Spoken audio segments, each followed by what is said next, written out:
तो बेटा आज हम पढ़ेंगे ज्योग्राफी।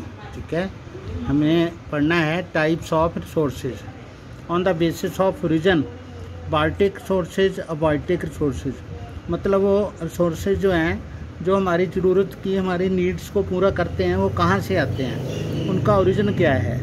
बाल्टिक रिसोर्सेज होते हैं these are obtained from biosphere.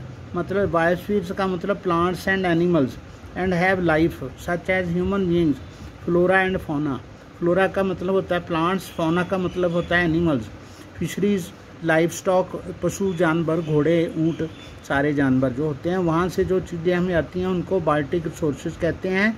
अब बाल्टिक रिसोर्सेज है all those things which are composed of non-living things are called abatic resources. For example, rocks, metals, minerals, they are dig out from the soil on the basis of exhaustibility. Exhaust होना होता है, ख़त्म होना होता है। ठीक है, जो रिन्यूएबल सोर्सेज होते हैं या नॉन रिन्यूएबल सोर्सेज होते हैं, ये दो टाइप के रिसोर्सेज होते हैं। जो हम ये वाले होते हैं जो वो रिन्यूएबल होते हैं, यानी कि कभी ख़त्म नहीं होते, बार बार बन जाते हैं, दोबारा प्राप्त होते रहते हैं। The resources which can be renewed और रिप्रोड्यूस्ड बाई फिजिकल, केमिकल और mechanical processes are known as renewable sources और रिप्लेनिशेबल रिसोर्सेज, जो दोबारा बन जाते हैं। फॉर एग्जांपल सोलर जहाँ इलेक्ट्रिसिटी हमें मिलती है, सोलर पावर मिलती है, हीट मिलती है।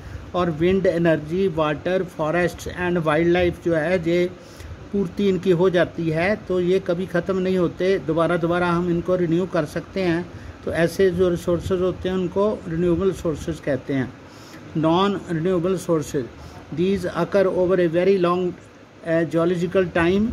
Minerals and fossil fuels are examples of such resources. जो मिनरल्स एक बार आ गए, धरती के नीचे से निकलते हैं, दोबारा वो वहाँ पर उनका जो स्टॉक होता है वो लिमिटेड होता है। अगर हम उनको अंधाधुंध यूज़ करेंगे तो वो ख़त्म हो जाएंगे। इनको रिसाइकल कर करके हम यूज़ करते हैं, उनको बनने में मिलियंस ऑफ ईयर्स लगते हैं। जैसे जो कोयला, पेट्रोलियम और नेचुरल गैस, ऐसे जो हैं वो नॉन रिन्यूएबल सोर्सेज हैं। जैसे फॉसिल फ्यूल्स हैं, उनको बार बार हम रिसाइकल भी नहीं कर सकते, वो यूज़ करने से ख़त्म हो जाते हैं। On the basis of ownership के हिसाब से ये जो रिसोर्सेज होते हैं इंडिविजुअल रिसोर्सेज होते हैं। These are also owned privately और individuals. Many farmers has land which is allotted to them by government.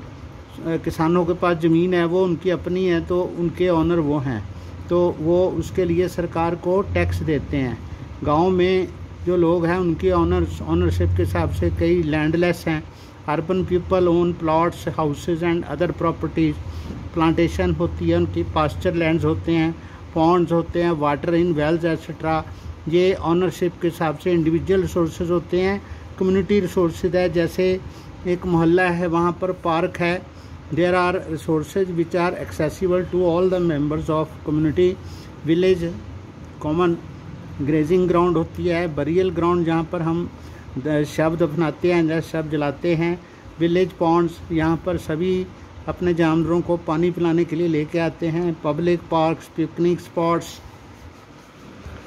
और प्ले ग्राउंड्स वो कम्युनिटी के होते हैं। नेशनल रिसोर्सेज जो देश के होते हैं। Technically all the resources belong to the nation. जितने भी रिसोर्सेज हैं सारे देश के होते हैं। The country has legal powers to acquire even private property for the public good. अगर कहीं से रेल लाइन निकालनी हो, पुल बनाना हो, सड़कें बनानी हो, तो किसी का घर रास्ते में आता है, किसी का खेत रास्ते में आता है, तो सरकार उनको उचित मुआवजा देकर वहाँ से अपना काम निकाल सकती है, उनसे वो प्रॉपर्टी ले सकती है, लीगल उनको हक है। Urban development authorities get empowered by the government to acquire land. जैसे कोई नई परियोजना बनी है, उसके लिए उनको ज़मीन चाहिए, तो वो निश्चित दामों पर सरकार जो है लोगों को मुआवजा देकर वो ज़मीन खरीद सकती है। तो सारी जो प्रॉपर्टी है, political boundaries and oceanic area up to 12 nautical miles from the coast, ये सारी जो देश की सारी ज़मीन है, लैंड है, फॉरेस्ट है, बिल्डिंग्स हैं, पुल हैं, सारे वो सारी नेशनल प्रॉपर्टी है, तो वो नेशनल सोर्सेज हैं। इंटरनेशनल सोर्सेज हैं, there are international institutions which regulate some resources. The oceanic resources between 200 nautical miles of the exclusive economic zone belong to open ocean, so no individual country can utilize these without the concurrence of the international institutions. मतलब 200 देश से 200 nautical miles दूर जो property होती है, ज़मीन के अंदर जो रिसोर्सेज होते हैं या समुंदर के अंदर रिसोर्सेज होते हैं, उनको कोई भी देश जो होता है वो इंटरनेशनल जो इंस्टीट्यूशंस हैं उनसे अनुमति लेकर ही उनको चूज़ कर सकता है।